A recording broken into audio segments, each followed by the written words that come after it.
Yan na guys, ang ating sweet and spicy chicken wings. Ayan, at yan na guys. Dito na tayo. Yan. Para dinner na lang ito guys. Oo, para dinner na lang ito kasi kumain lang kami ng bread. Tapos, ayan. Kasi minarin ko muna guys ng mga 3 oras. Ayan.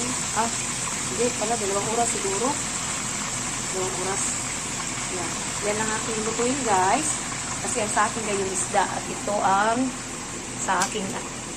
At ito ang naiwan guys. Oh, yan. Lagay ko ito mamaya sa freezer. Marami-rami pa yan guys. Ayan. Marami-rami pa yan. Ayan na guys, ang ating sweet and spicy chicken wings. Ayan. Ganyan siya guys dahil sa sugar. Ayan, kasi matamis-tamis ito.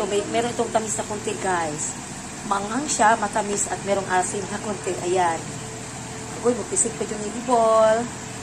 Napakasarap guys at napakabango nito guys.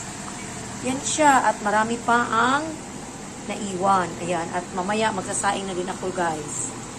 Ayan siya. Ito ilalagay ko ito sa freezer.